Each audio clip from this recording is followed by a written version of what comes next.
Futuri Podcasts Futeboleiros apresenta The Pitch Invaders.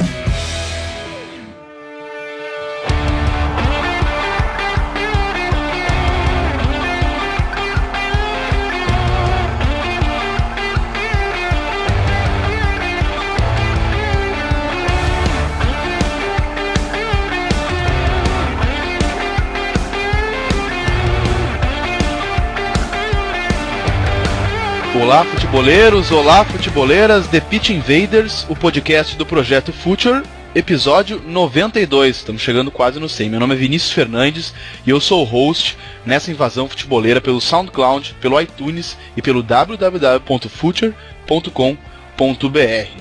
Vocês devem estar estranhando que não tem a voz, né, a presença marcante do Eduardo Dias e do Gabriel Correia, que eles são os hosts principais, né? Eu tô como um segundo suplente, né? Aí substituindo os dois, que são os principais deste posto. Hora da conexão com o Bolívar Silveira. Fala, Boli. Tá estranhando um pouco, né? Eu na locução, eu no comando, mas é o que temos para hoje. E, Boli, já de cara, te fazer uma pergunta, eu sei que tu não é o mais europeu dos nossos analistas, mas, enfim, época de férias europeias, as manhãs de sábado e domingo ficam um pouco mais vazias, né? Dali Vini, tá um tom mais sério, né? Agora comandando o programa. Ficam vazias com certeza. Ficamos no aguardo da Copa do Mundo, né? Que vai completar essas manhãs aí. É sempre difícil quando acaba as ligas europeias, porque geralmente é final de semana no Brasil e quando o cara acorda, já sai acompanhando futebol, passa o dia inteiro vendo futebol e vendo diferentes ligas, diferentes escolas, diferentes maneiras de jogar o jogo, né? Bom, hoje eu vou falar um pouco mais sobre Alemanha e Inglaterra, gente especialista aí, vamos tentar bater essa bola. É isso aí. O primeiro convidado que eu conecto a conversa é o Vinícius Dutra, ele que é jornalista especializado em Bundesliga, ele já veio aqui, já deu muita aula sobre Bundesliga pra gente. Seja bem-vindo, Xará, e de pronto, cara, já vou te fazer uma provocação. A Bundesliga, muita gente fala que talvez ela tenha perdido a qualidade, a competitividade nos últimos anos. Primeiro, tu concorda com isso? E segundo, já te pergunto, tu acredita que essa falta de competitividade e desse Bayern cada vez mais dominante sobre os adversários pode fazer com que a Liga, de certa forma, entre num processo de degradação e perca até a audiência? Olá, Vinícius, olá a todos. É um prazer estar aqui novamente. Bom, eu concordo em partes, né? Eu acho que o nível médio da Bundesliga ele é bastante alto em comparação até mesmo com o nível médio das outras ligas, né, europeias. Taticamente, é uma liga que tem uma profundidade muito grande, uma variação tática enorme, os técnicos jovens bastante presentes, a utilização dos jovens e etc. Mas, por que eu concordo em partes? Porque o nível médio da Bundesliga ele é muito satisfatório. O problema é quando chega realmente nesse nível mais alto, né?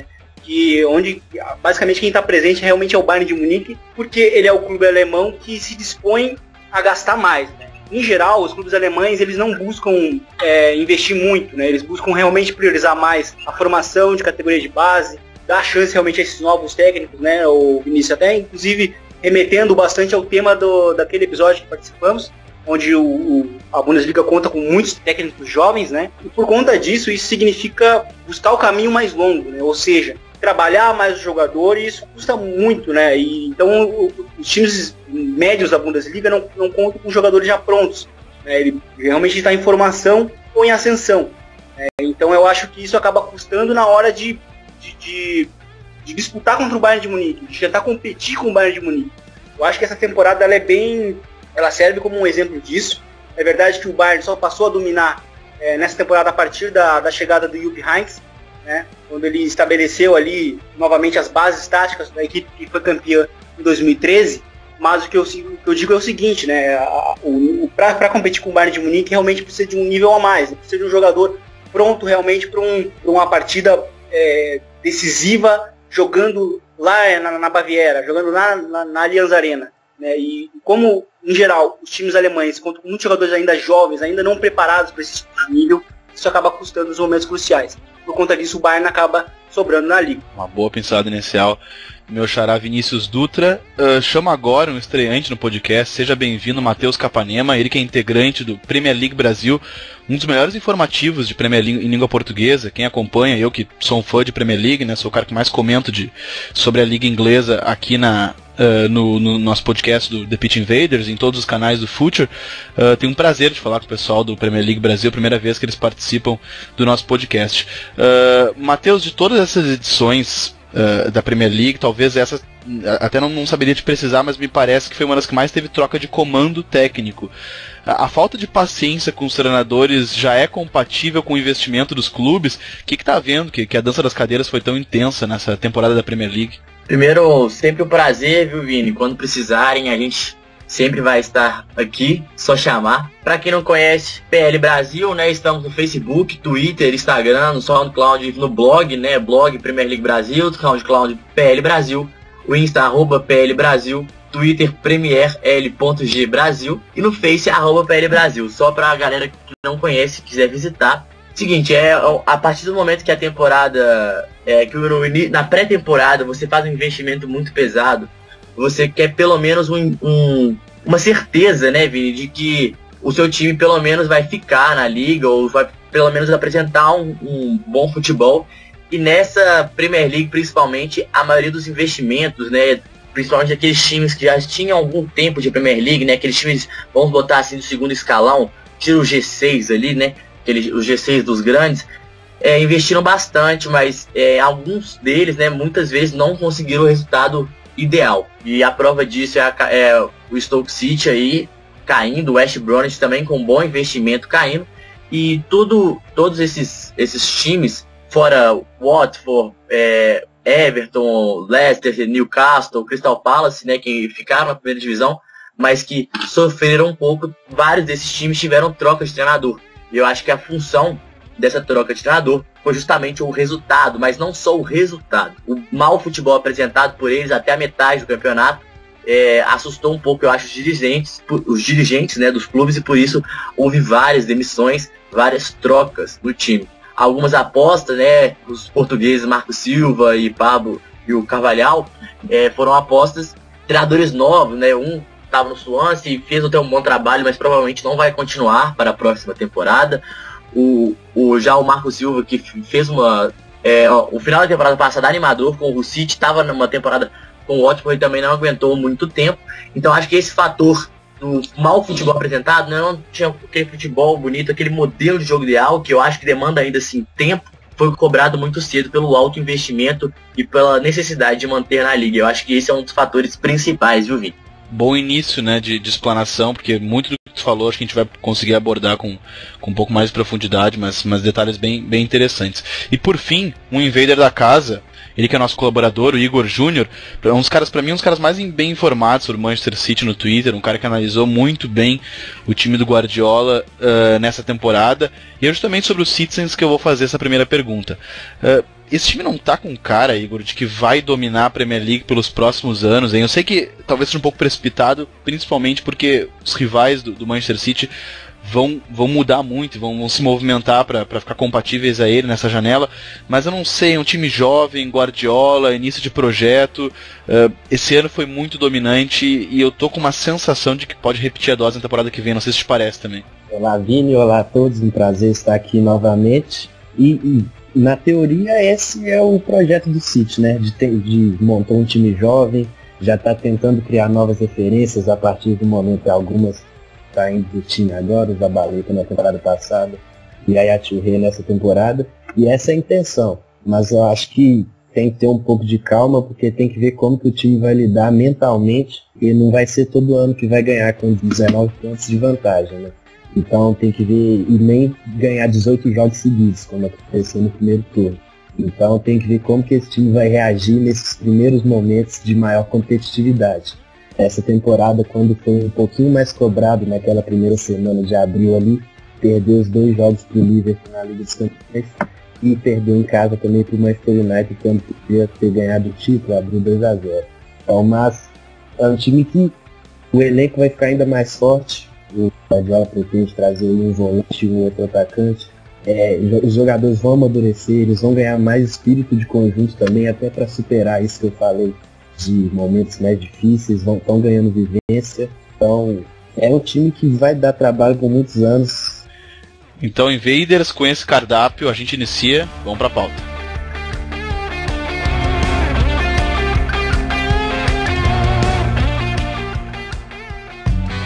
Está no ar o The Pitch Invaders, podcast semanal do projeto Futuri. Cultura, análise e informação, com a profundidade que o futeboleiro merece.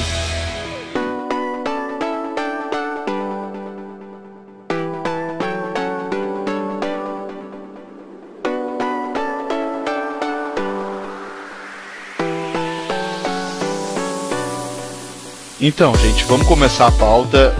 São duas ligas muito importantes, né? Duas ligas muito movimentadas, com equipes muito intensas que praticam futebol, que eu acho que vai ser muito reproduzido para uma Copa do Mundo. Vou começar pelaquela liga que é a mais inflacionada e talvez a liga que talvez não é a liga que tem mais audiência no mundo, a liga mais milionária, que tem muitas estrelas. E o Bolívar fez um levantamento muito interessante no ano passado, que aliás deu muita repercussão, foi pro mainstream, que era um levantamento tático sobre os esquemas. Quem utilizava, que liga tinha uma maior variedade de esquemas táticos. E se eu não me engano, Boli, me corrija se eu estiver errado, a Premier League foi uma das que mais apresentou nessas variações. A que se deve isso? Tu acredita que é a internacionalização dos técnicos, ao fato de que os grandes clubes têm técnicos de várias nacionalidades? Tu acredita que de repente é uma liga com muitas escolas? Cara, a Premier League hoje, ela consegue fazer um ponto de encontro entre grandes escolas mundiais. Temos treinadores de tudo que é lado, cara. Eu tenho francês, tenho o Wenger há muito tempo lá, que agora tá indo embora, né? Deixa eu fazer um levantamento aqui, posso falar pra ti. Cara, inglês ainda tem como grande maioria. Francês tem no Arsenal, tem francês também no Leicester. Temos italiano, uma escola italiana que é bem estilo italiano mesmo do Conte, um pouco mais reativo nesse 2018. Além de portugueses começam a crescer, não só na Premier League, como em toda a Europa. Cara, é realmente um encontro de jogadores e se demonstra no campo, cara. Tem equipes jogando de maneira muito diversas. No meu levantamento, vi, foram 9 táticas diferentes, sistemas táticos diferentes, onde a grande maioria do 3-4-2-1 foi aqueles boom da linha de 5 para defender, onde atacava com 3 zagueiros. Agora, pro final da temporada, você pode me corrigir, o Guardiola, por exemplo, foi um cara que voltou à linha de 4. Eles foram voltando. O Wenger tentou a linha de 3, voltou para a linha de 4. Então, no meio do campeonato, foi muito evoluindo e se transformando as próprias equipes. Claro que teve troca de treinador, foi até um pouco estranho essa Premier League. Como falou, acho que foi o Igor que falou ali no começo. As trocas, né? Isso também ajudou bastante nessa conglomerado de táticas diferentes no mesmo campeonato. É, com certeza, o campeonato mais heterogêneo dos grandes da Europa. Ô Bolívar, pode falar. Uma questão que eu acho muito legal do City, que a gente, às vezes, a gente vê, mas a gente não percebe muito. O City, ele joga num 4-3-3, mas é um 4-3-3 muito enganoso, né? Porque o Pep Guardiola libera muito o Walker pela direita, e a maioria das vezes, nesse campeonato, ele jogou ou com os zagueiros, né, na lateral esquerda, ou com o próprio Delphi improvisado ali, ou o próprio Danilo ali. Por quê? Acaba que fica 3 zagueiros, ele quase sempre ataca com 3 zagueiros, e acaba que o Leroy Sané faz praticamente uma ala esquerda e o Walker praticamente uma ala direita. Porque o Walker, depois que ele vai para a ala direita, ele corta muito para dentro e o Sterling fica também na ponta. Então é um 3-4-3 que vira um 3-5-2 e alterna muito esse esquema tático em campo. Então, assim, é até difícil de falar qual esquema que o Guardiola gosta de usar. Porque cada jogador dele cria uma referência tática dependendo do lugar do campo, né? Dependendo do espaço do campo. E isso é muito legal, porque a maioria das vezes, quando joga com o Danilo, por exemplo, o Danilo faz um meio, o Fernandinho vira um terceiro zagueiro, o Danilo corta sempre para dentro, o Leroy Sané ataca quando o Danilo toca a bola, ataca o espaço vazio na frente, virando um terceiro atacante. O Gabriel Jesus ou o Agüero vem receber a bola, o De Bruyne e o Davi Silva sempre rodam muito, procurando espaço, procurando aquele passe infiltrado, né, com penetração. Então, assim, é um time muito que trabalha muito na base do apoio, né, que é um conceito tático do futebol. Com muito apoio e mobilidade. Os times de Guardiola e do Klopp, principalmente, são muito assim. E é muito legal de ver isso, porque é um 3-4-3 que acaba que ele modifica o tempo todo. É um 4-3-3 de origem que vira um 3-4-3, que varia para um 3-5-2, que às vezes está 3-3-4. Então, assim, acho que para quem não olha muito, não analisa muito o esquema tático, às vezes fica até assustado que a gente fala assim, mas observa em campo determinados períodos onde a bola tá, ou determinado tempo de jogo, o City precisando ganhar, ele alterna muito isso, e isso é uma coisa muito legal de se ver na Premier League. Gosto muito disso no time dele, no time do Klopp, e eu acho que o legal da Premier League é que táticas antigas assim, né, que as pessoas dizem que são antigas, como o 4-4-2, né, aquele de 2 linhas mesmo, e 2 atacantes, tem vez lá, né, tem times utilizando isso, o próprio Burnley, que faz uma campanha incrível essa temporada, joga no 4-4-2, com 2 linhas, com Iron Lennon, né, renascendo na liga pela ponta direita. Então, assim, acho que esse detalhe da tática na Premier League é uma coisa muito legal, porque dá origem a táticas novas, igual o Conte veio com essa ideia de defender com 5, o Watford já comprou essa ideia, por exemplo, aí chega o Burnley, vai no 4-4-2 e faz uma campanha fantástica. Então, assim, é uma coisa de encantar os olhos, assim, isso que eu acho que me impressiona. Igual você falou, 9 táticas. Isso é sensacional no futebol, porque numa época que 4-2-3-1 virou a sensação, ter várias táticas, e o Burnley, por exemplo, indo bem no 4-4-2, é a forma de que o time bem treinado, o time organizado, que sabe o que faz, mesmo no 4-4-2, pode fazer uma campanha incrível também, né? Com certeza, cara. E o Burnley, com a Premier League, eu costumo falar que a Premier League, ela possui vários campeonatos dentro daqueles 20 equipes, né?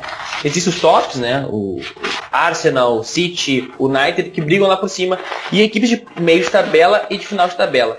Cara, pra tu não cair na Premier League, tu tem que fazer entre 39 pontos e 37 pontos. O que é?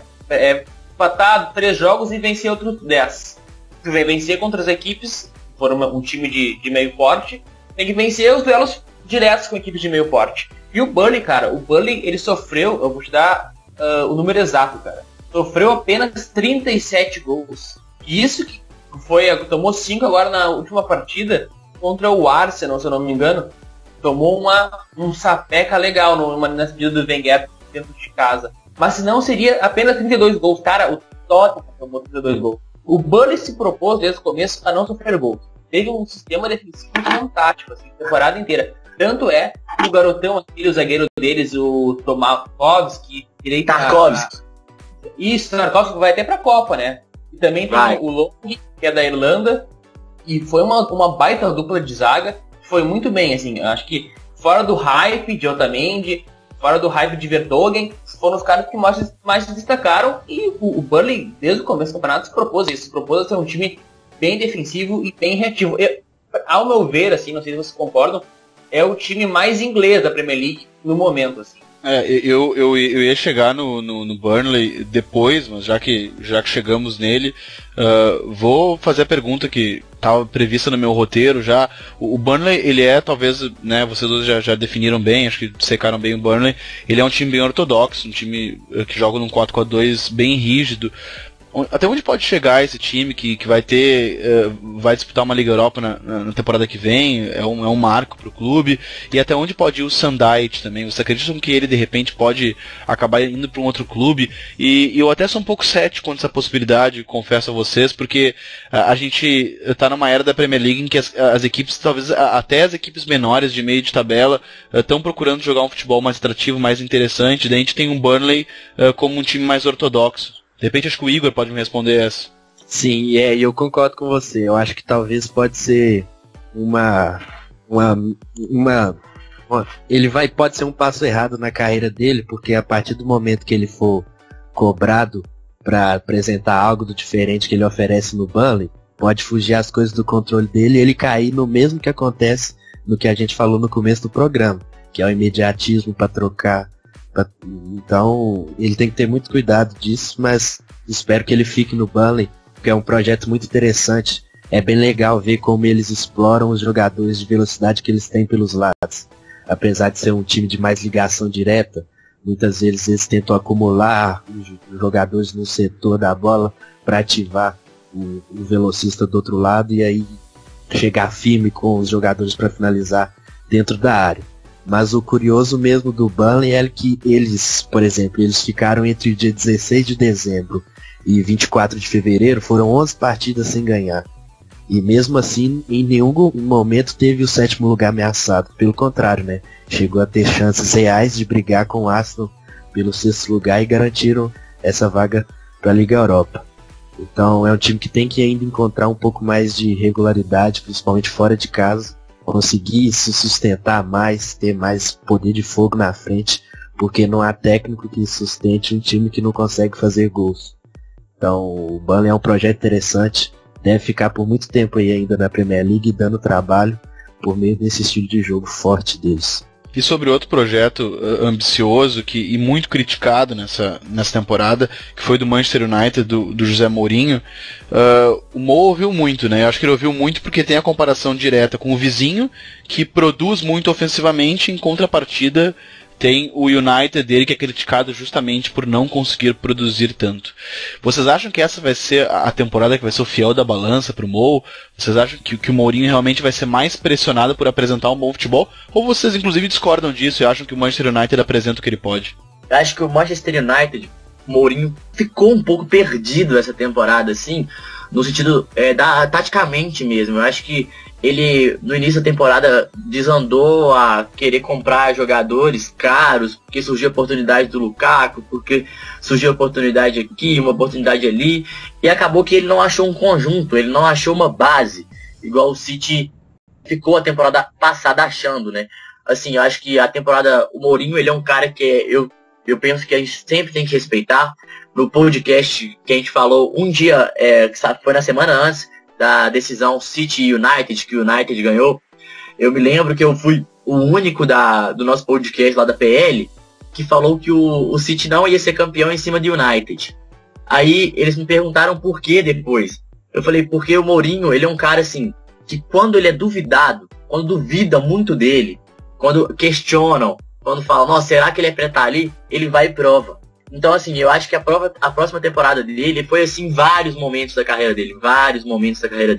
Então, assim, quando ele saiu do Real Madrid, foi pro Chelsea, chegou e ganhou o título, todo mundo, será que ele volta a ser aquele Mourinho? De cara, primeira temporada ele ganha.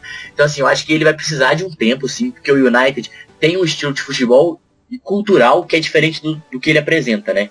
Do modelo de jogo dele.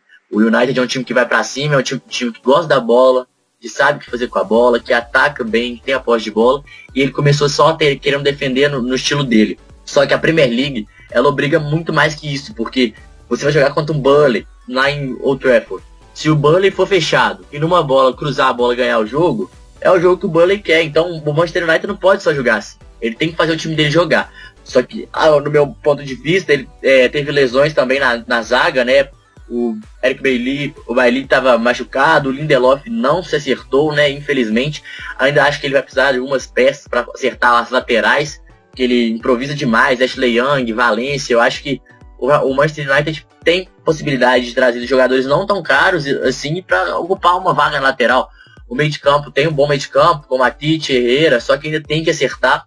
E ele trouxe o Sanches, né? Essa vinda do Sanches para o United ainda me gera dúvida, pelo fato de o Martial e o Rashford, quando eles estavam começando a ganhar mais tempo, começando a ter potencial para crescer ainda mais, porque eles são jogadores de potenciais incríveis, o Sanches vem para quebrar isso. E o Lingard vem de uma temporada boa e o Mourinho confia muito no Lingard e confia muito no Juan Mata. Então acaba que virou... Ele não tem esse preferido, o que é muito bom, mas ele acaba segurando o crescimento de dois jovens garotos que podem brilhar muito na liga. Eu tenho só um pouco de desconfiança, assim, porque se mais uma temporada desses dois sem ter muito espaço, provavelmente a gente já começa a buscar outro clube. E buscando outro clube pode acontecer o que aconteceu com o Chelsea, né? Salah, De Bruyne e Lukaku jogavam juntos no Chelsea. Hoje os três jogam nos três rivais do Chelsea, no Liverpool, no Manchester e no Manchester City. E são os três principais jogadores desses times. Então, assim, eu acho que a Premier League reserva um pouco de surpresas, o Mo tem que ficar um pouquinho atento a isso, e acho que ele tem que adaptar um pouquinho o seu modelo de jogo, dar a bola mais pro United, saber jogar com essa bola, porque ele tem potencial, ele sabe fazer isso, só que às vezes ele quer voltar naquele esquema que ele sempre ganhou, que ele ganhou títulos, que ficou no passado, e às vezes é um pouco necessário renovar no time que você está, porque culturalmente é difícil você implantar um método que não está lá. E acho que o Mourinho, essa é a maior dificuldade que ele pode estar enfrentando, viu? Eu tenho uma pergunta para fazer para vocês, que é o seguinte: eu já acompanhei muito, né, a Premier League semanalmente, etc. Mas uns tempos para cá eu acompanhei realmente só mais os times top, né? E até não sei quem foi que falou, mas falou que a Premier League ela tem alguns campeonatos dentro do campeonato, né? E eu até concordo, né? Tirando os times de cima, assim, eu vejo, pelo menos no meu ponto de vista, que os times médios da Premier League jogam em geral de uma maneira muito parecida, né? E que é um estilo até mais voltado para o passado, né? Um estilo mais voltado para transições, para um ritmo altíssimo, de que equipes que buscam realmente se estruturar através da bola, né? Mas tinham desses times médios e pequenos nos últimos anos, principalmente depois que retornou à Premier League, que é o Southampton. Ele era um time que fugia muito do estilo da liga, né? Era um time que atacava num ritmo mais baixo, fez boas campanhas e etc. E ano passado foi uma equipe que quase conseguiu quase conseguiu não, né? Mas sonhou com competições europeias, o Southampton, né? Com o Claude Puel. Mas para essa temporada o time foi muito mal, né? Principalmente depois da expectativa da chegada do Maurício Pellegrino, que veio do Alavés, né? Finalista também da Copa do Rei na temporada passada, lá na Espanha. E essa temporada creio que foi a grande decepção, né? Ficou até por bastante tempo na zona de rebaixamento. Eu queria saber de vocês o que leva, né, essa queda tão grande do Southampton de uma temporada para outra. Eu acho que justamente a escolha do Pellegrino pode ter sido o começo de tudo para culminar nessa campanha tão ruim. Porque lá no Alavés, apesar dos times do Campeonato Espanhol sempre ter uma saída mais elaborada de bola, sistemas de jogos mais diversificados, o Alavés era um time um pouco mais conservado ali nas linhas de marcação, que, como você disse, chegou na final da Copa do Rei. E aí o que aconteceu? Aconteceu um choque de cultura do sistema de jogo.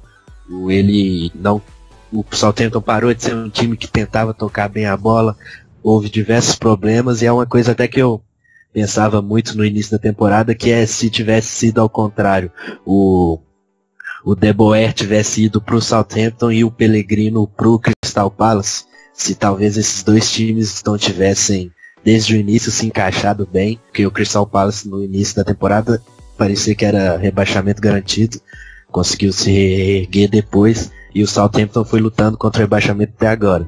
Então, é isso. Acho que houve uma quebra ali da linha de pensamento do que o clube precisava. O Claude Puel, na temporada passada, não fez aquele trabalho mais exuberante, apesar dos resultados, mas talvez tenha sido um erro não manter ele.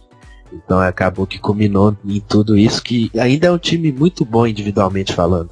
Quando você pega a escalação do Southampton, você vê muitos jogadores interessantes. E aí você faz uma campanha dessa, é difícil explicar, mas eu acho que é nessa linha aí, que começou lá no início com a contratação do Pellegrino, aí terminando agora com o Mark Hughes. Então é muita mudança que quase estragou um projeto que sempre prometeu muito. Eu vou falar agora dos três londrinos. Chelsea e Arsenal fizeram uma temporada que eu acho que unanimemente a gente vai concordar aqui que foi abaixo do esperado, sobretudo do Chelsea como atual campeão. São equipes que dificilmente... Bom, o Arsenal não vai ficar com o Arsene Wenger, o Chelsea ainda não fez uma confirmação oficial, mas o que tudo indica, também Antônio Conte não vai seguir. O que falta pro Tottenham não dar o pulo do gato, né? Eu digo assim, levantar uma taça, mesmo que seja uma taça de Copa. Será que essa brecha não tá na temporada que vem, em que os adversários, sobretudo os domésticos, né, aqueles mais particulares, rivais quase que de bairro ali de Londres, não vão estar mais enfraquecidos pelo início de projeto, e ele, Tottenham, vai ter já com seu projeto com o Pochettino consolidado? Será que a temporada 2018-2019 não pode ser a temporada do Tottenham? Eu sinceramente acho que sim, cara. Eu acho que muito que falta no Tottenham talvez seja a maturação. Força mental mesmo nas partidas. Você vê que quando o Tottenham toma um gol, por exemplo, na Champions, assim, ele sofreu muito, abateu muito a equipe. E é um time que joga há muito tempo junto, joga muito bem. Tottenham é um time que joga muito bem. É um time que vence a maioria dos jogos, tem boa atuação, tanto tendo a posse da bola como não tendo a posse da bola. Foi muitas vezes reativo contra o City, até perdendo o jogo, mas sendo muito competitivo. É um time extremamente competitivo, mas que chega no momento da decisão, acaba falhando por um ou outro motivo. Mas se tu parar pra pensar na maturidade dos jogadores, pô, o Harry Kane vai chegar a 25 anos ano que vem. O Eric chega a 27, o Aurier 26. É um time que joga junto há 2, 3 anos. Pode explodir ano que vem. Explodir, eu digo assim, ser campeão, né? Que é o que falta pra esse time do Pochettino. Que é exatamente isso. Falta ser campeão, porque é um dos melhores Tottenham que eu com 21 anos de jogar. Na real, na verdade, o melhor Tottenham. É um time que te dá muitas opções. Tem o Dembélé no meio, que eu acho um dos melhores meio-campistas da Premier League. Um cara muito subestimado, assim. Tem o Harry Kane, que apareceu voando aí há 2 anos. Cara que finaliza muito bem. Tem laterais muito bons mesmo. Tem o sul-coreano Son, que é um cara fantástico no contra 1. Pra zaga, tem o Vertonghen, que joga muito, muito bem. Pra mim, é o melhor zagueiro assim, da Premier League nesse ano. Talvez junto com o Van Dijk. O Van Dijk foi muito bem, né? Tem o Davinson Sanchez, que é um colombiano que era o Atlético Nacional, jogou na Holanda um tempo, que é um cara que cresceu muito, é aquele zagueiro pra matar a jogada mesmo. Tem um cara que eu acompanho desde os Estudiantes, que eu adoro muito, vem pra crescer, que é o Juan Foyth, que pode aparecer temporada que vem. Trouxe o Lucas Moura, que deu um ritmo diferente pro time, chegou, fez partidas boas, partidas ruins, mas que vai acrescentar muito ao ano que vem. Acho que sim, Vini, eu concordo contigo que talvez seja 2019 a temporada do Tottenham levantar uma taça. Mas o Tottenham, é bom sempre lembrar que o Tottenham, essa temporada, viveu uma intensa crise de identidade por causa do Wembley, né? Por causa do estádio, assim. Pois é, e os meninos sentiram muito. Eu concordo que a maturação talvez seja o ano que vem. Acho que o Tottenham foi perfeito o comentário dele. Vive vários momentos assim, que ele acha que tá bem no jogo e toma um gol e desespera, assim, sabe?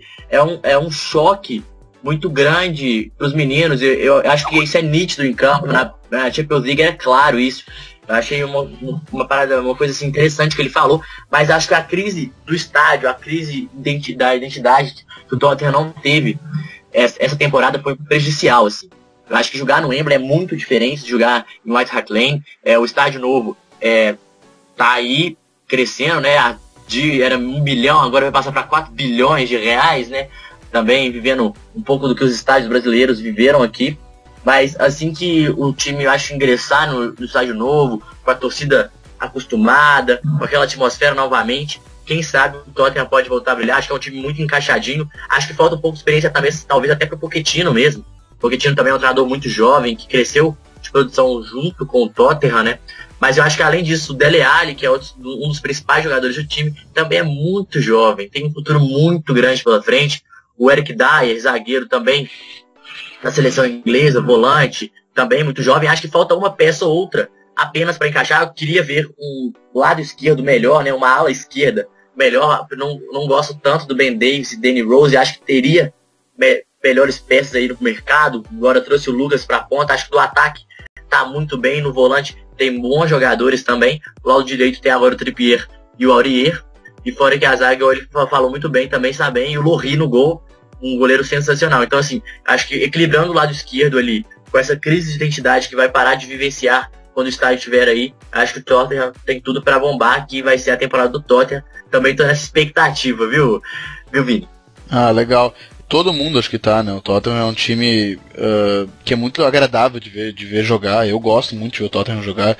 E eu, particularmente, que eu gosto muito do Tottenham é que é um time que ele tem uma capacidade de controlar o jogo e com a bola, e ao mesmo tempo é um time muito sólido defensivamente. Então é uma coisa que eu particularmente gosto há algum tempo do trabalho do Pochettino, desde os tempos já de Southampton. Mas agora, indo para a parte final de Premier League, a gente poderia falar de Premier League, avançar a noite inteira, a madrugada inteira, porque tem muito assunto. Mas eu preciso falar de Liverpool também, que citamos todos os grandes, faltou o Liverpool.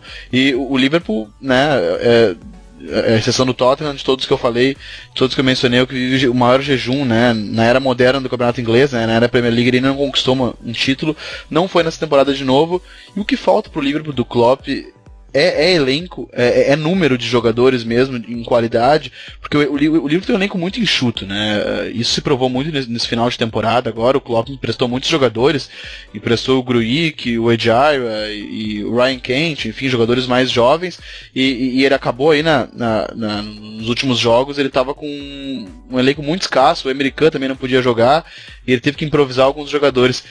Será que agora chegando na Keita, mantendo mais ou menos a base, chegando também, ao que tudo indica, vai chegar o Fekir também, vocês acreditam que o Liverpool aí sim vai estar pronto para disputar o título com o Manchester City? E já faço uma segunda pergunta, seria o Liverpool o principal candidato a destronar o Guardiola? Eu acredito que o Liverpool vem forte para a temporada que vem, com certeza. E sobre a sua primeira pergunta, eu acho que eu vejo o Liverpool como um time que preza muito pelas grandes noites, não só grandes noites, grandes jogos no geral. E aí a partir disso, às vezes entra com aquele espírito menos dedicado nos jogos menores, não só aquele clichê de que o Liverpool entrega jogo para os times menores, mas acho que é uma coisa mais de espírito mesmo. Nessa temporada, tipo, é difícil comparar porque o City já estava liberando por muito, mas eu acho que no primeiro turno as coisas estavam indo bem pro Liverpool, até ali janeiro, e era um time bem regular, na minha opinião. Só que aí as coisas começaram a funcionar na Champions e aí naturalmente houve aquela queda ali na Liga. Então, mas eu acho que é um time que eu queria até se debater com você mesmo, Vini, sobre tipo, se você não acha que, óbvio, o Naby Keita e algum outro meio-campista que chegar vai elevar o nível do time, mas será que esse meio-campo que levou o Liverpool para a final da Champions não é uma das grandes marcas desse time? O meio-campo que morde muito, que corre, que luta, que tem velocidade, chute de fora da área, a consistência do Milner, essas coisas. Talvez uma mudança para jogadores mais protagonistas pode gerar alguma outra coisa, não só positiva, mas provavelmente o Naby Keita com o Liverpool, com o Klopp, tem tudo para voar bastante. Então eu vejo o Liverpool brigando pelo título na temporada que vem, sim. O Jackson me perguntou, eu acho que sim, acho que o Keita é um cara que acho que ele tem essa intensidade para fazer o pé de pressiona, que é tão característico do Jürgen Klopp, mas o Fekir já é um cara que eu não sei exatamente, qualidade a gente sabe que ele tem, eu não sei exatamente aonde ele vai entrar, porque é um cara que gosta de jogar muito por trás, o atacante, ele não vai ter, porque o Liverpool não joga nesse formato. Pelas beiradas do Liverpool, tá, né? Tem Mané e Salah, não preciso nem dizer que são caras incontestáveis. Eu não duvido que o Klopp, que é um ofensivista, talvez seja dos principais treinadores do mundo, seja o mais ofensivista, quase um suicida. Eu não duvido que ele não utilize de repente o Fekir até como um apoiador, vindo mais de trás, até de repente num time ultra ofensivo, com o Naby Keita, enfim, mas de fato perde um pouco a característica do Liverpool, que com esse trio Henderson e Oxlade-Chamberlain, que infelizmente eu fiquei muito triste, se lesionou, muito triste por ele, e Henderson, né, Milner, Henderson e Chamberlain, esse trio inglês, esses caras fazem um pé de pressão, né, que foi muito característico, sobretudo dos jogos contra o Manchester City, né, os dois duelos e aquele 3-0 em Anfield, eles jogaram muito, e eles dão essa capacidade que nem o Coutinho, né, com a sua qualidade formidável, era capaz de entregar. Eu queria dizer, o Liverpool, eu acho que tem um grande problema ainda, que é aquela lateral direita. Acho que o Alexander-Arnold é bom jogador, é novo ainda, mas ainda precisa de rodagem, de mais corpo. O Andrew Robertson chegou ali, agora tomou conta daquela lateral, mas eu ainda acho que o Liverpool precisa de um zagueiro. Acho que o Van Dijk é bom, acho que o Matip é bom, mas ainda precisa sim de um zagueiro, não pode ficar só contando com o Lovren. Acho que ele é um zagueiro que falha muito, é um zagueiro que, ao patamar do Liverpool, seria um bom reserva, assim. Do meio de campo, eu acho que, igual você falou muito bem, a chegada do Naby Keita é muito boa pro Liverpool. E o Naby Keita tem um jogo, um box-to-box, né, que eles gostam de falar, um jogador de área a área. E o Liverpool tem bons jogadores assim. Então eu acho que o Liverpool ele não pode ter no meio do campo, não pode ter entre esses três volantes, esses três meias aí, não pode ter um armador ali. Tem que ser um jogador em velocidade, que marca muito bem, que ataca muito bem, que faz principalmente essa transição muito bem. Porque o Fekir, eu não vejo ele chegando ali. Acho que o Fekir chega, se ele chegar, chega para ser uma peça a mais pro Klopp, né? Um jogador para entrar também no segundo tempo, para mudar, para às vezes tá perdendo o jogo de 1-0, ou tá empatando e precisa ganhar. Atira um cara no meio, bota o Fekir e faz uma movimentação no ataque em que o Fekir e o Firmino rodam o tempo todo, porque o Firmino também pode jogar mais de trás. E sobre a marcação, acho que talvez o Fekir vindo assim não vem atrapalhar muito, porque o Firmino até algumas rodadas, até a última rodada, antes dessa, se não me engano, o Firmino tinha 62 desarmes, né? Ele tinha mais que o Mustafi do Arsenal. Ele é um dos jogadores que mais desarmava no campeonato, e ele é um atacante. Então, assim, o Firmino ele tem esse poder de marcação muito forte que a gente não vê, mas que os dados, as estatísticas mostram muito bem isso. E além disso, acho que com um time muito rápido, com o Naby Keita, acho que talvez chegando mais uma pessoa pro meio, porque o Khan deve sair mesmo, o time do Liverpool vem muito forte, mas acho que umas pecinhas ali, talvez um lateral direito, talvez um zagueiro, possa ajudar muito o Klopp, principalmente nesse time que vocês falaram, que gosta muito de marcar, gosta muito de subir, de pressionar a bola, né? É um time que ele não pressiona só o time, ele pressiona a bola e tenta fechar as opções de passe do time que está com a bola, que está atacando. E isso o Klopp faz muito bem, é isso que ele faz com o City, ele afoga o time, né? Essa expressão é bem usada no futebol, ele sobe todo mundo, deixa um cara na lateral para talvez dar o bote, dá a bola no lateral, sobe todo mundo fechando, vai para outro lateral, sobe todo mundo fechando, e isso acaba engasgando muitas vezes o time, tocando a bola pro goleiro, dando o bico pra frente, o Liverpool recuperando a bola, né? Então acho que o Liverpool tem umas peculiaridades à parte, assim, que são muito legais de se estudar, e principalmente com seus atacantes, né? Que o Sané disse hoje que tem pro James Pearce, né? Que pra quem não sabe, é o setorista do Liverpool, né? Lá na Inglaterra, e o James Pearce deu uma entrevista falando que tem vontade de ficar assim, falando do prêmio de hoje, né? Que ele sonhava muito em voltar à Premier League e ganhar um prêmio de um jogador, tipo assim, de ser consagrado nos melhores jogadores. Ele saiu muito mal e que ele pretende continuar no Liverpool sim, que ele não quer sair. Então assim, ele falando isso, o Liverpool mantendo esse trio de ataque, trazendo algumas peças, acho que ano que vem, City, Liverpool, quem sabe aí o Tottenham, né, acho que são times mais prontos, chegam muito forte na briga, e não podemos tirar nunca o United e o Chelsea, né, que tem dois elencos muito bons e podem chegar forte também na briga. Mas eu gosto do Jürgen Klopp por isso, porque é um treinador que você pode esperar tudo e ele te impressiona sempre. O Jürgen Klopp é um cara que ele não... Ninguém morre de tédio. Eu sei que eu torço pro Liverpool, então de tédio ninguém morre.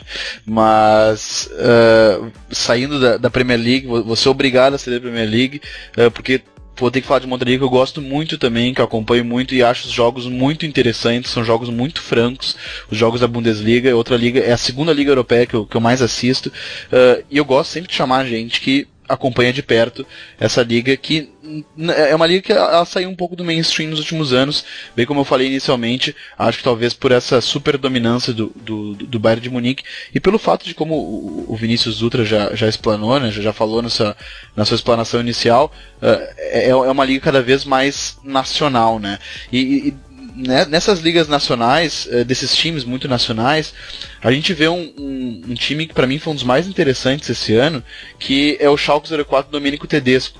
O que a gente pode falar desse time, Vini?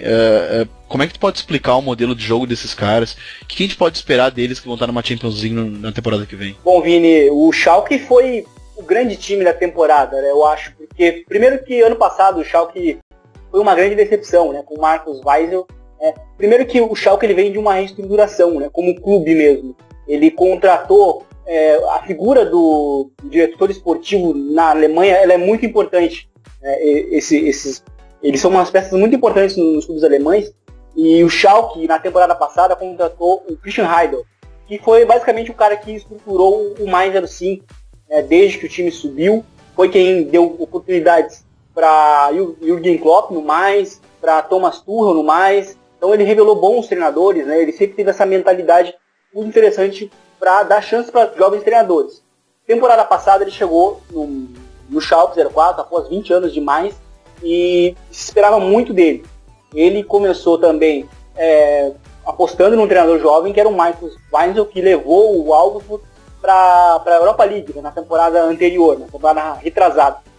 Só que ele foi um verdadeiro fracasso, né? O time do Schalke não encontrou uma maneira de jogar, e para essa temporada chegou o Tedesco, né? Domenico Tedesco, também muito jovem, né? E por mais que o Schalke tenha demorado para engrenar em termos de resultado na Bundesliga, desde o início, desde a primeira rodada, a gente já viu como havia ali uma ideia de jogo no Schalke, algo que a gente não via no Schalke 04 há muito tempo, né? E isso foi muito forte, né? O Schalke ele é uma equipe defensiva, né? Primeiramente falando, é uma equipe que se baseia muito a partir da sua defesa, por isso que tem aí uma das melhores defesas da Bundesliga, tá entre as 3.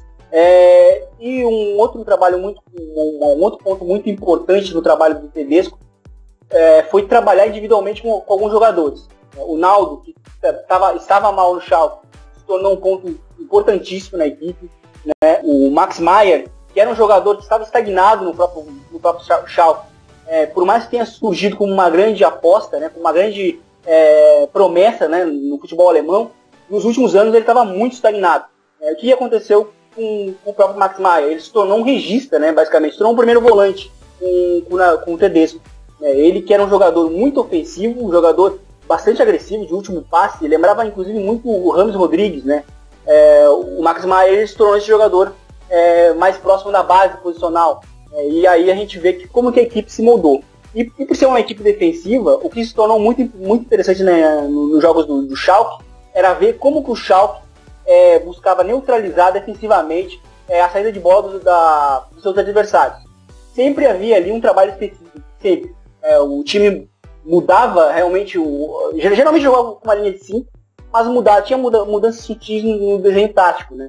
Às vezes jogava num 5-3-2, às vezes jogava ia mudando, né? E às vezes jogava num 3-4-3, mas era sempre buscando neutralizar individualmente, especificamente, o adversário, para que acontecesse. É um time que trabalha muito com a pressão média, ou seja, a partir do meio de campo, e a equipe de Schalke buscava o desarme, e aí buscava o desarme em zonas favoráveis do campo e contra-atacava.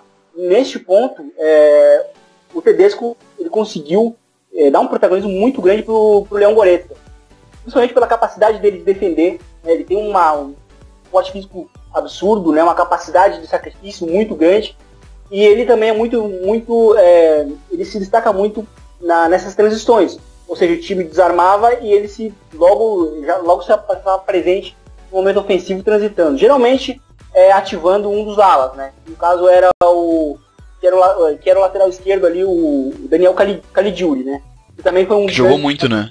Sim. Outro jogador que veio do Wolfsburg, também estagnado no Wolfsburg, e se tornou o grande ala da temporada depois do Kimmich, né? Eu acho que ele seria certamente o ala da temporada, o lateral direito, como queira, se não fosse também a tremenda temporada que o Kimmich vem fazendo.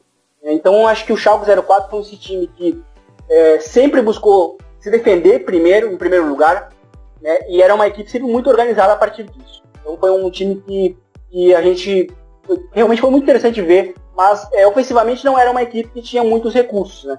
Outro jogador que cresceu muito com o Tedesco foi o Konoplyanka, né? E também foi um destaque no Dinamo Kiev, mas que teve uma passagem não muito boa no Sevilha, até um primeiro ano de Schalke com o Weisel, né? E aí com ele se tornou também um jogador muito importante nessas transições, um jogador também para quebrar a defesa adversária. Então acho que são muitos os pontos positivos na equipe do Schalke, e o desafio agora é ver como que o time do Schalke vai se portar numa Champions League sem o Max Meyer, sem Goretzka, né? Então perdeu 2 jogadores importantíssimos, ver como é que a equipe do Schalke vai se portar no mercado agora.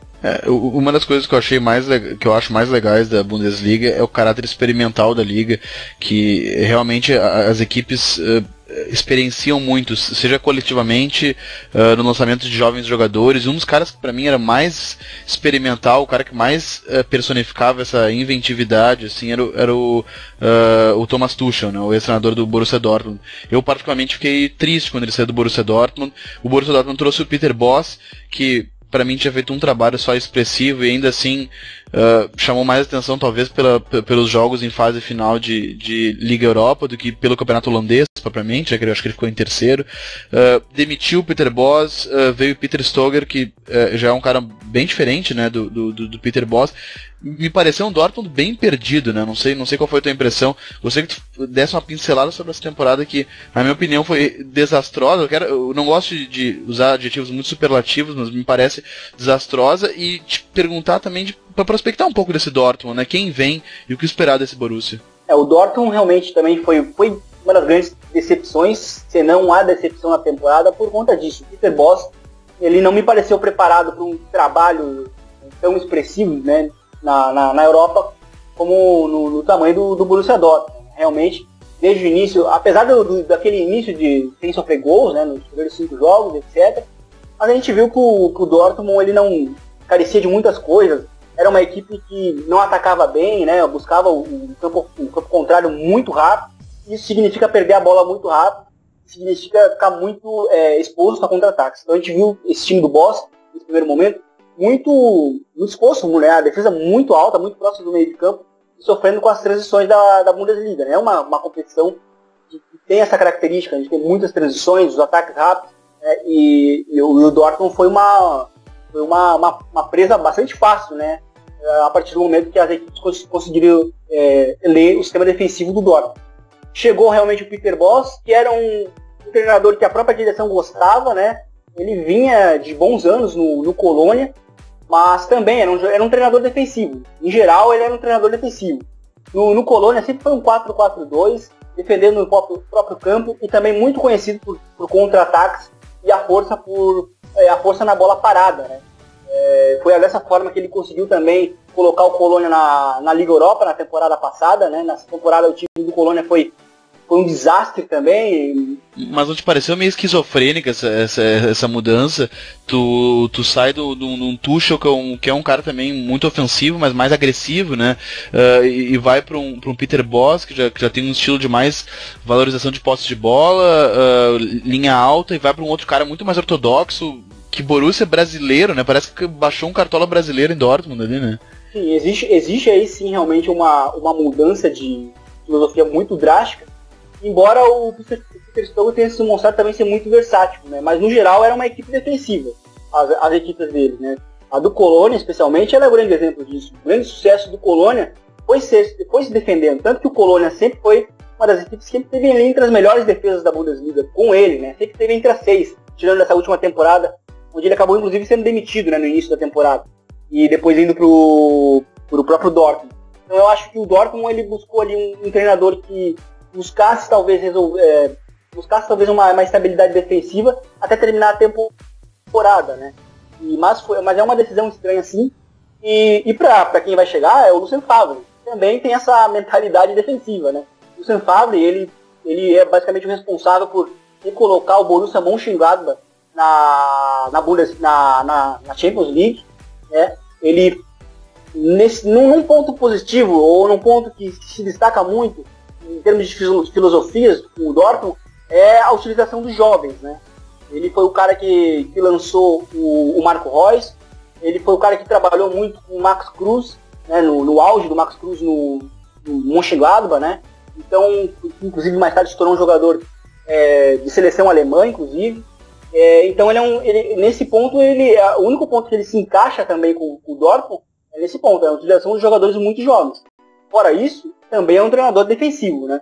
Aquele Gladbach que chegou na Champions League era um Gladbach também, do 4-4-2, era um time que sempre defendia em campo próprio também, e não pressionava, dificilmente a gente viu jogadores faltando a pressionar. Era sempre muito posicional a maneira como ele enxergava a equipe defensivamente, né? Então acho que a gente vai ver uma mudança aí de postura do Dortmund em geral, em comparação com os últimos anos, bem grande. Sim, e tenta me resumir assim, o que o Nico Kovac fez no Eintracht Frankfurt nesses últimos 3 anos, que o credenciou a chegar no Bayern de Munique, e isso não foi uma decisão, de certa forma, surpreendente? Uma decisão muito estranha, como eu comentava com os amigos do Twitter, uma decisão bem estranha, mas é que os anos dele no Frankfurt são recheados de méritos, né?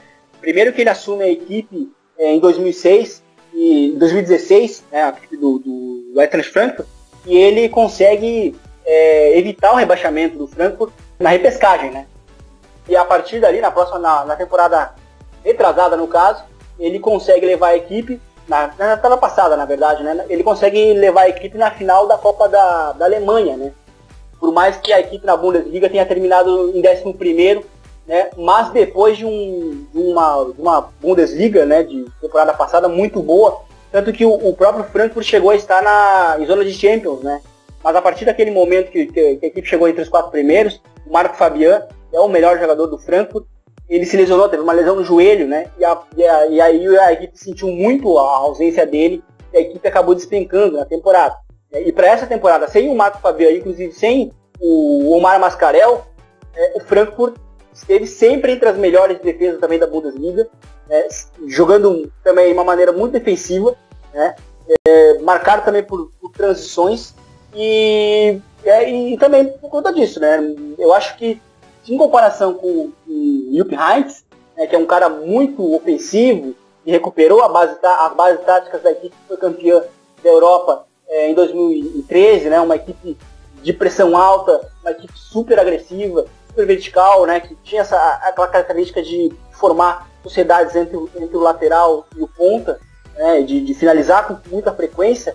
Eu acho que em comparação também existe um contraste bastante grande, né? Eu acho que o Kovac é um treinador também bastante defensivo, mas ele tem muitos méritos na campanha que ele fez no seu período dele no Frankfurt, após inclusive um período de seleção croata muito ruim, né? Então, ele conseguiu essa grande oportunidade novamente em um grande cenário europeu por conta desse trabalho no Frankfurt, mas não deixa de ser uma decisão estranha em termos de estilo, não. Isso. Eu tenho uma pergunta para vocês dois, que eu queria que vocês comentassem um pouco pelo fato desse treinador me encher os olhos.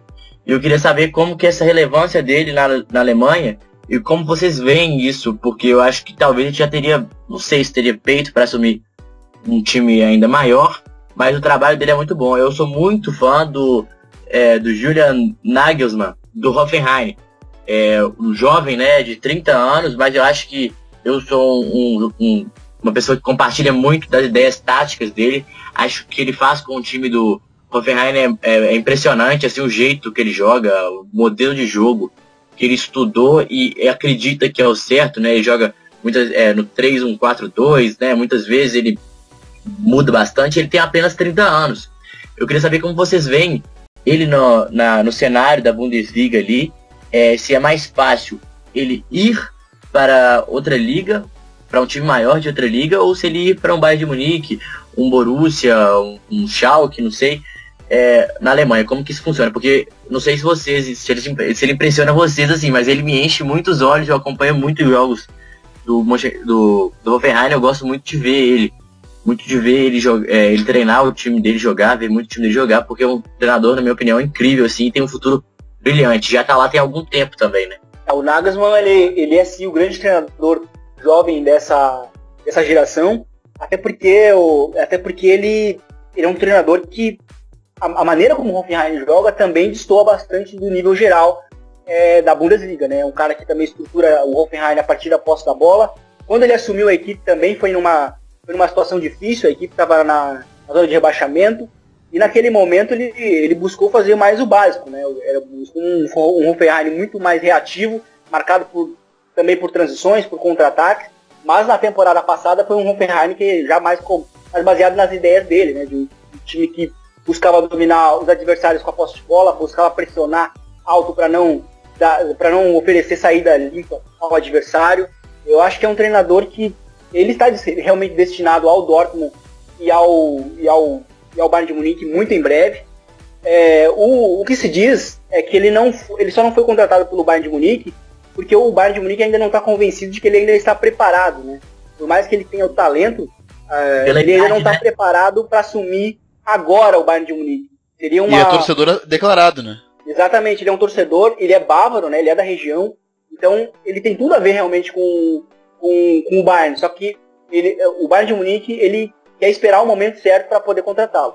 Essa que, pelo menos tem sido essa a postura da equipe, né? Mas eu acho que ele está realmente destinado a assumir o Bayern muito em breve. Vini, última pergunta, não posso me demorar mais, então o Emílio vai me matar, o editor do nosso programa.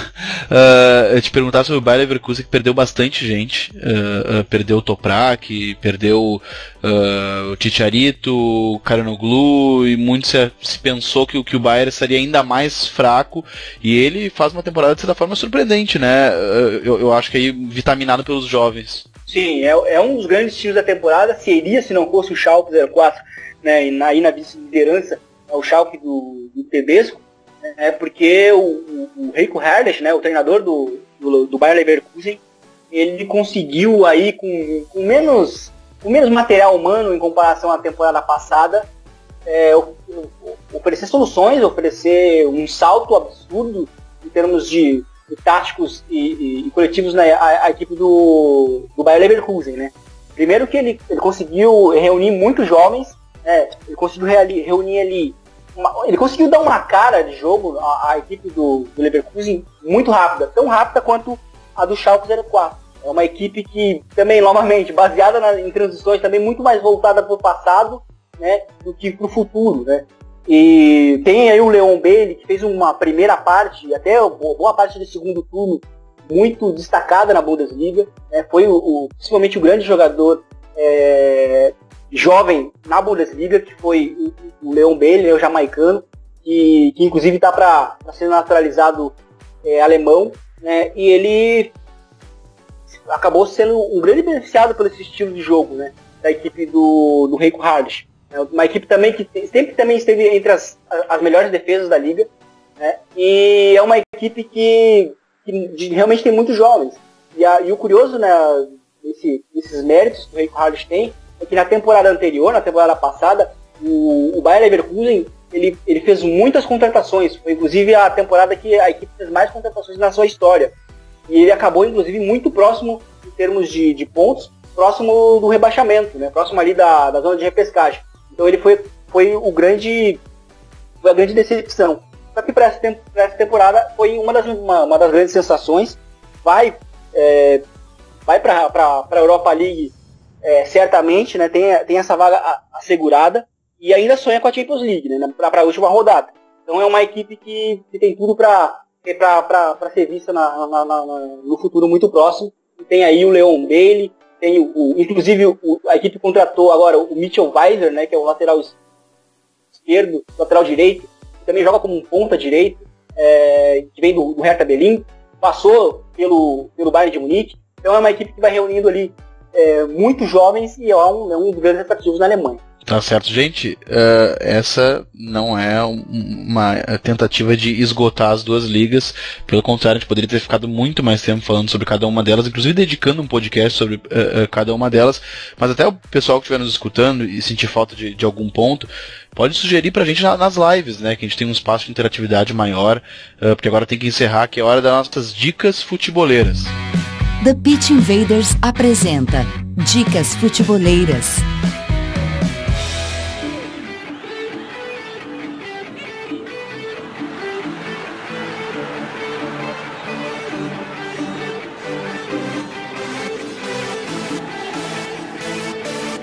Então, gente, a minha dica futeboleira é o mais recente lançamento dos nossos parceiros da editora Grande Área. Aliás, antes queria até agradecer o convite que eles fizeram pra gente estar lá em São Paulo. A gente esteve no Museu do Futebol, eu e o Eduardo Dias, né, o host oficial desse podcast. Estivemos no último sábado lá, com o Eduardo Secone e o André Kfouri participando de uma mesa redonda, que também teve o Belete, Agustin Peralta, enfim, foi muito bacana, que esse evento marcou o lançamento do livro Barça, a construção e a trajetória do melhor FC Barcelona de todos os tempos.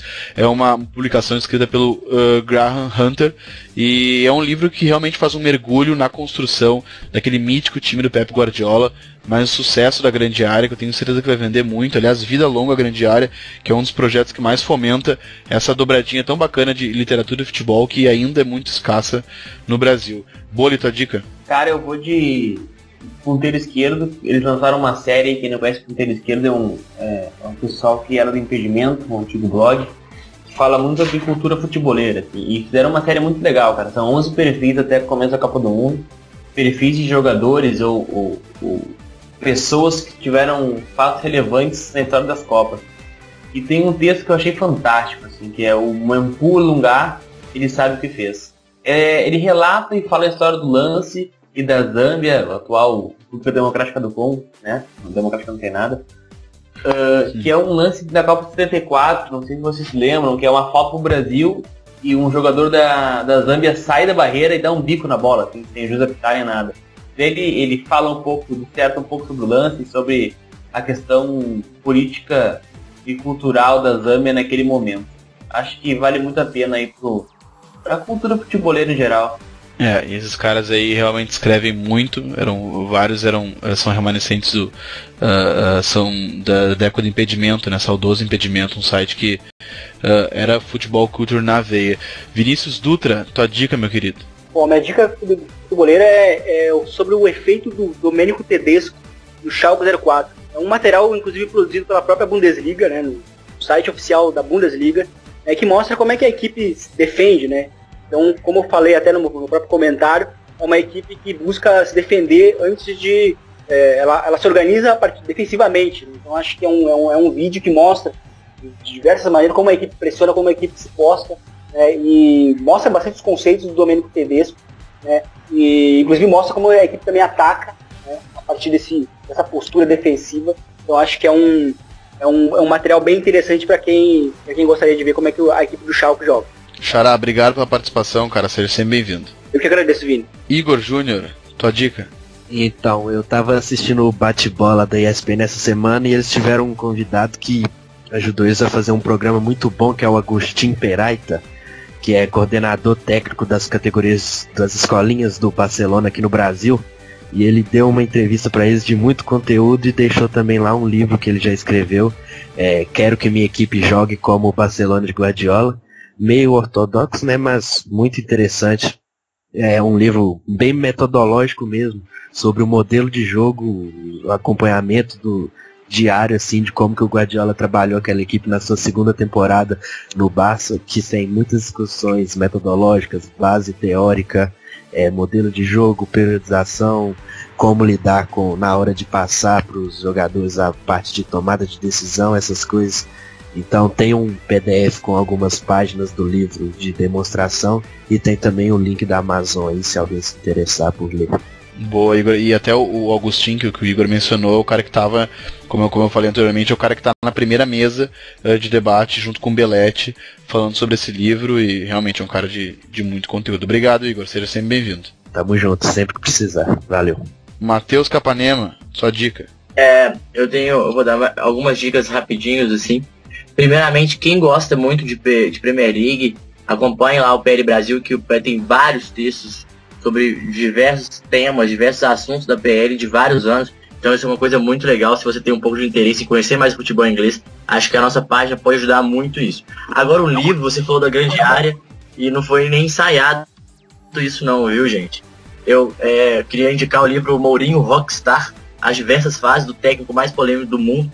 Não sei se alguém aqui já leu, mas é um livro muito legal, onde o escritor mostra um pouquinho como que é o personagem do Zé Mourinho, por que isso ocorreu, como é a relação dele com alguns craques do futebol, e esse livro explica muito bem. Eu queria também deixar uma dica para quem gosta de estudar futebol. Tem a escola DTH 360, não sei se vocês já ouviram falar. Também estiveram lá, cara. Eles estiveram expondo um pouco suas ideias nessa mesma mesa que nós estivemos lá em São Paulo. São caras, assim, de primeiríssima qualidade e, enfim, muito queridos também. São grandes pessoas, assim, grandes seres humanos. Fazem um trabalho incrível, um trabalho na luta mesmo. Um abraço aí pro Rodrigo Molina, pro Murilo e pro Lucas, que são meus parceiros, conheço eles há algum tempo. E quem não conhece, vai lá, TH360 em São Paulo, é um ótimo lugar de aprendizado. Matheus, já segui o trabalho de vocês, vou seguir ainda mais de perto agora. Canal aberto, seja bem-vindo sempre, obrigado. Obrigado, um prazer estar aqui com vocês. Sempre que precisar, só dá um toque na gente, a gente pode sempre dar um palpite. Quiser conversar pra gente sobre algum assunto, pode me chamar nas redes sociais, no meu Twitter é Matheus com TH, Capanema sem o A no final. @Matheus com TH, Capanema sem o A no final. Quem quiser pode curtir lá, pode seguir lá, que eu sempre tento interagir, conversar, postar umas coisas legais, tanto para as pessoas que estão ouvindo, tanto para vocês, viu, gente? Sempre que precisar pode chamar, que eu tô aí disponível para conversar sobre futebol inglês, acompanho os outros futebol também, né? O inglês, o italiano, eu gosto também, da Bundesliga, vejo algumas coisas principalmente que me interessam, e o Nagelsmann é uma dessas pessoas, e é isso. Então, muito obrigado mesmo, prazer. Espero que vocês tenham gostado e eu tenha ajudado na contribuição aí do podcast de vocês. Valeu, a gente não pode encerrar sem citar os nossos parceiros, né, que nos contribuem muito pro nosso projeto Futuri. O ClipDraw e o Eric Sport são duas ferramentas de análise muito legais que realmente elas são complementares à análise e ajudam realmente a elucidar e a formular um material bastante consistente. O ClipDraw, eu posso falar mais especificamente que eu já editei com o ClipDraw, uma plataforma espanhola extremamente intuitiva, com 15 dias grátis. Então, assim, é muito fácil, vai lá e baixa, usa os primeiros 15 dias, gostou, segue e assim, vou antecipar, vai gostar, certamente vai gostar, porque é uma plataforma que ajuda muito quem faz análise de vídeo. E também citar o penseojogo.futuri.com.br, acessem lá, porque nós estamos com um projeto que é o Futuri Lab, que vai ser uma plataforma que vai congregar cursos. A gente quer expandir, a gente acha que esse caminho de inteligência no futebol é um caminho sem volta. Então, assim, acessa o penseojogo.futuri.com.br, preenche um cadastro, que ali você vai ficar por dentro dos cursos que estão por vir. E nunca esqueçam, The Pitch Invaders, o podcast do Projeto Futuri, está no iTunes, na SoundCloud, e assine o nosso feed. Siga também a nossa playlist futeboleira, hashtag WeLoveFootball, do Futuri no Spotify. E curtam a melhor galeria de futebol cultura do Instagram no perfil FuturiFC. Lembrando aos invasores Apple para nos darem aquela moral, né? Aquela moralzinha no review. Clica nas estrelas ali, que daí o nosso rating ele aumenta e a gente vai subindo, né, naquele ranking. Isso acaba aumentando o alcance dessa nossa invasão futeboleira. iOS ou Android, assine o nosso feed e receba todos os episódios on demand. Invada também o nosso blog futeboleiro www.futuri.com.br. Somos o Projeto Futuri e temos um convite para vocês. Pensem o jogo. Abraço e até a próxima invasão The Pitch Invaders.